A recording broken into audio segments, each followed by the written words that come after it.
as I rightly did say, we've seen a wave of leakages lately. We've seen some documents leaked out, and quite recently was this issue of the committee that was supposed to sit and discuss the issue of the minimum wage and whatnot. And we saw documents of how much they were demanding, and even to the point of 500 million. And then during the Bettergate, you saw how documents littered the social media space, revealing some of these things.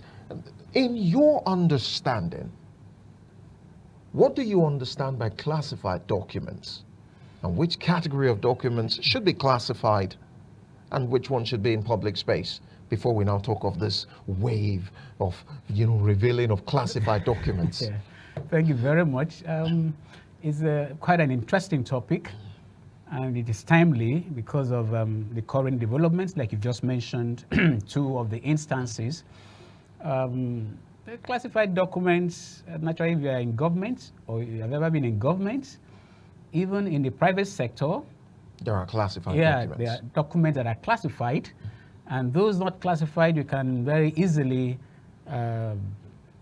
see them on notice boards, in private open memos. Yeah, go to the state or federal secretariats. They have notice boards where some documents are posted there, and they are even appealed to help publicize them. And some of them, you see it on social media, you see them in newspapers, in magazines, on radio, and there are others that are considered classified. In fact, the files that contain them are marked top secret. But that does not preclude the fact that the content can be available to members of the public who have the right or the need to know. In fact, some of the documents in government offices are supposed to be known by a certain class of persons, even within government itself. But there are others, by virtue that they have to pass from one table to the other, and they become matters of interest, and that will give us another angle to the conversation completely, because if you have an official secret that could be injurious to the people, could be injurious to even the administration itself, it is incumbent upon those that have access to it to do something privately for such documents to be corrected properly, or when the worst comes to the worst, it now gets leaked to the public for public intervention, because in the civil service, there are people who are only meant to be seen and not heard. You don't talk about what you see. You attend a meeting, you don't have a say at the meeting, though you are privileged to be there. You don't have contribution to make. Even if you are the one taking down minutes of the meeting as a writer or as a member of the secretariat, you don't have a say. But when you discover that the issues that have been discussed and decisions taken upon and to be acted upon may be injurious, or are certainly going to be injurious to public good, it becomes patriotism for such informations to be let out by whatever means. Two, and very importantly, one of the acts that was came into being under the administration of President Goodluck Jonathan was the Freedom of Information Act, FOI Act, which you can use in to get information. 2011, yes. That was a revolutionary act which made government information, including what we call classified information, accessible to whoever makes a written request. Using the FOI. Quoting the FOI, which has a timeline. I think, was it 14 days or thereabout? Between 14 or 21 days, you are entitled not more than 21 days. Yes, to be given the information sought. And if you are not given, you have the right to go to court to demand that very organization to oblige you with the information. So some of the things that we may call classified information, which may never be public, it's only the gullible people who are not informed enough that could wonder, those things can never be known. They can be known. And worst of it all is that some of the things that are called classified are not even supposed to be classified. There is absolutely nothing wrong that you sign a contract, for example, for a road construction, and you refuse to mention the amount.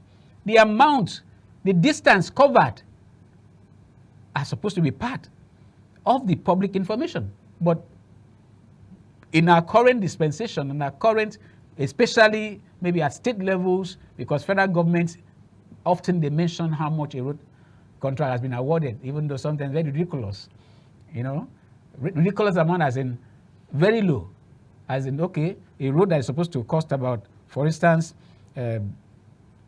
500 billion, the award at less than 100 billion and release maybe 10-20% of that, which will be impossible to do anything. Example is the Calabar to highway in Akwa Ibom State. Yeah. So there are supposed to be no secret about things like that. But because of some persons who want to hide behind the Official Secrecy Act, which I think at the federal level is the Official Secrecy Act is what we call the section is 030401 and 030402, where you have sworn on oath to maintain official secret. But you cannot blame these persons because most of the time there are private eyes who are following up issues, and some of these things that you see leak are not even from the civil servants. They are not the one that put it on social media. People have access to it by whatever means for public interest. But is it not, citizen, as we talk about managing classified information, is it not against the rules of engagement? I mean, because like when you come into a place, they read you the rules of engagement. Absolutely. You talked about the official Secrecy Act, which is one of those things with the civil service. It's an oath. Actually. It's an oath, yeah. And let us say that you accept to abide by the rules, and secret documents, secret informations from a particular ministry is being revealed. Is it not a betrayal of what you swore to abide? It is irrespective of the good. Some will say for the good, greater good, or the other good, irrespective of the good. Is it not a betrayal? It's something that we cannot have a yes and no answer. I had earlier said that there are some things that go on, and you know that this is not for public good. And where you are completely handicapped to do something about it on your own, you may seek help. And in seeking help, that will involve that thing being in public domain. And come to think of it, who are the real owners of this secret? It is the people. Public servants, political office holders are accountable to the citizens. So if you are hiding some very serious and damning things that will be injurious to citizens who are the real leaders, and you expect that anybody and everybody must be able to hide this evil, some that are clearly evil, you wouldn't blame when the thing comes to public domain. But there are some of these... Citizen, I may have to interject you. Yes. And the reason I'm interjecting you is because I need a proper understanding of what you call evil. Because the truth is, in every establishment, it's not every document that has to be in the public domain. Absolutely. So what do you consider evil? I need you to expatiate on that so we can get a clear understanding. I watched a video today. What's today's date? Today is 12th. I watched a video, a TikTok video by Kemi Olunloyo. She's an investigative journalist. She's an investigative journalist. Self-acclaimed though. No, she is. she is. The kind of things she does, there are few people in our class. She may not be 100%, but like the one I just watched, having to do with the fact that some persons from a particular part of the country have been hacking into the database of CBN and stealing dollars to sell. And she said it with every amount of audacity that the CBN authorities are aware. They have been aware. And that he challenges anybody, the security operatives, to come for her. Because why? She has evidence. The thing was done as a teamwork. They uncovered this. Now, if truly some persons hacked in, like what Hush People used to do, you hack into the website of a team. You move monies, big time monies, transfer the monies, trade with it, launder it, and do whatever. And then the authorities know about it. They don't make it public. And you can be sure that memos must have been done in the course of discovering this, and in covering it up, definitely memos were made. And it became a secret until we are now in a mess where even the foreign remittances that runs into tens of billions of dollars, they are not there. The foreign remittances by our people, Nigerians in diaspora, is in tens of billions of dollars. And Nigeria is trading crude, selling crude till the next 10, 20, God knows how many number of years to get few dollars now, which we are not even sure what it is to be used for. People have such informations and they kept quiet. The whole country and the world is paying for it. So when you are looking at what is official secret, how injurious is it to collective good, I tell you, you'll be a patriot if you're able to raise alarm that something is going on here which is not right, even if you are in the system, which is what has been lacking. Remember, the former CBN governor raised alarm. Sanusi, even though it was false to an extent, the amount he quoted to have been stolen, until the thing reduced to the point that it seemed as if, okay, it's not too much, but yes, some amounts were involved. He also raised alarm that there was round tripping going on in the CBN, selling dollars. People just sit down, you transfer here, this one makes it hundreds of millions, sometimes in billions, with just transfers. He said so, it's in public domain. Nobody cared because those in authority felt they could suppress such leaks.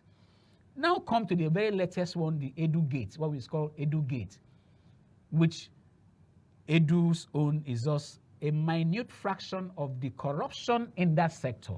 What does that get to be? That the former minister of humanitarian affairs had some deals that were classified, which people protected. Those that raised alarm were seen to be alarmist, but now EFCC is uncovering and they are recovering. They've recovered about 30 billion. 30 billion. And then the head of an agency who said she had to move official money to a private account against the civil service rule. Well, in her defense, she said she was trying to protect it to ensure that the minister does not touch it. Good. So who do you blame now? Did she do the right thing? No. She didn't do the right thing because you have the superiors. If the minister has been tampering with monies, you report to somebody that is superior that I don't want to go to jail. Please, this is what is happening. So eventually, the leaks that came out were not from ordinary civil servants, but from the top hierarchy. Enough that the spokesperson of Betaidu had to defend what was in public domain. They could not deny it. So if those revelations, those leaks, remember the greatest leak machine or human in charge of that is WikiLeaks. Remember, WikiLeaks, I know. WikiLeaks is more global. International. Yeah, good. International. Yes. They do more of American, European. No, he does leaking that. documents. He does that everywhere. He has done something about this country before. You remember Edward Snowden? Those are people that the kind of Well, information. Snowden had to run away at some point. Though. Yeah, anybody that is involved in becoming an institution that specializes in leaks, you need to be somewhere else. Like our young man here, Undeyi has been running from one country to the other because the kind of investigations he does and information he has, the people responsible, if they sleep, they may have to take drugs to be able to sleep.